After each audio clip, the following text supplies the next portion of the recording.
If it was a journey, I'd say we're maybe sort of getting to 1/3 of the way through, or possibly 1/2 of the way through.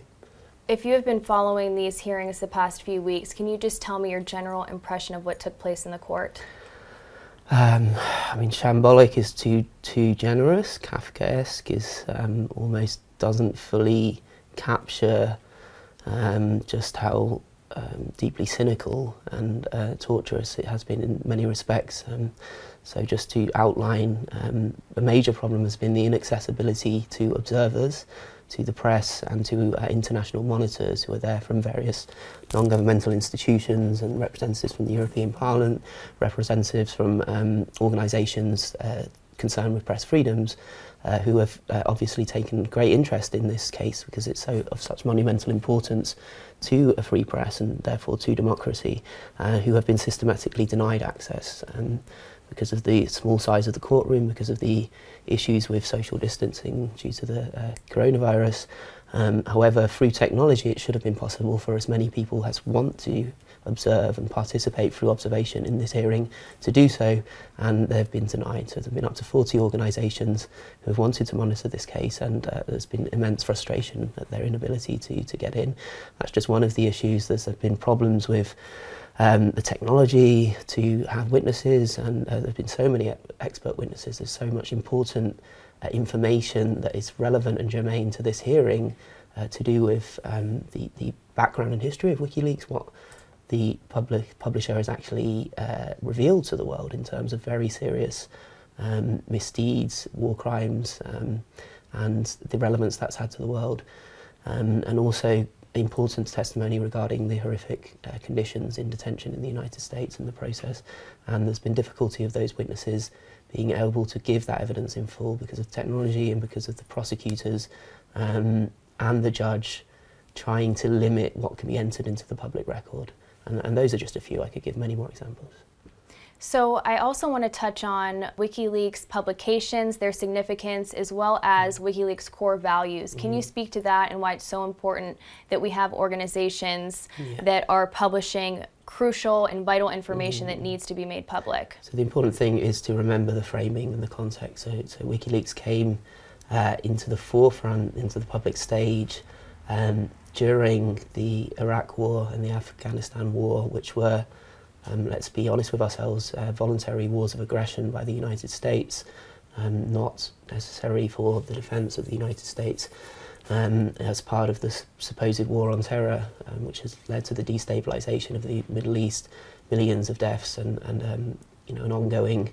situation that's going to be very difficult to resolve. And the problem was that these wars were only possible because the systematic co-option of the mainstream media to the imperialist war machine that made it palatable to the public to go to war in Iraq. And we saw this in the UK, we saw it with the sexed up dossier, all of the papers saying Saddam Hussein could launch missiles in 45 minutes that could hit the UK, all lies. It turned out in retrospect that the weapons of mass destruction. WikiLeaks' core principle was to use a technical term, disintermediate the facts from the people, and in colloquial terms that means cutting out the middleman, cutting out the editorialization and the filtering and the media slant and the bias that allowed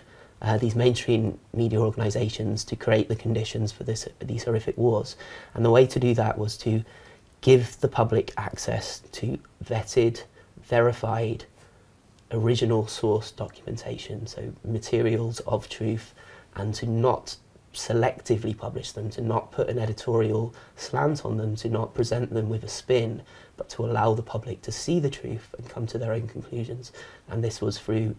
and that's in the name, WikiLeaks, is to create a system whereby brave people, whistleblowers who have access to these materials that have immense relevance to the public could safely get them to the organisation WikiLeaks, who could then publish them and make them available. And this has had a huge impact, and the main thing people will remember is the collateral murder video, and this is footage from a war helicopter in Afghanistan, and you could see members of the US Department of Defense military opening fire with Hellfire missiles on what turned out to be journalists and civilians, and 2 Reuters journalists were killed, and no one would have known had it not been for a brave whistleblower accessing those files and using WikiLeaks to publish them. At the same time, there was the war logs, as they were called, which is information collected about the campaigns in Afghanistan and Iraq that revealed the true extent of civilian casualties that were being covered up by the press, that people didn't understand. And suddenly the world, the public, got a real image of how these wars were being perpetrated and prosecuted, and that changed the tide and helped the anti-war movement. Similarly, WikiLeaks revealed information about the atrocities in Guantanamo Bay, where the United States was extra-legally holding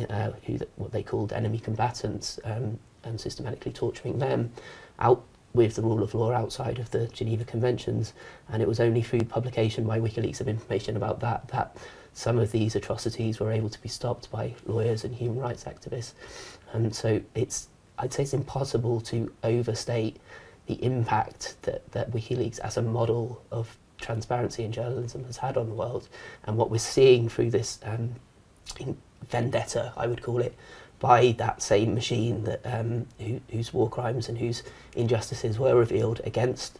WikiLeaks and against Julian Assange as the sort of person representing this courageous truth-telling initiative, is so ferocious because people who want to control the world, who want to have wars of aggression, have wars for resources, to destabilise sovereign governments, want to do that with impunity and do not want the world, the public, to be involved, because that takes away their ability to do so.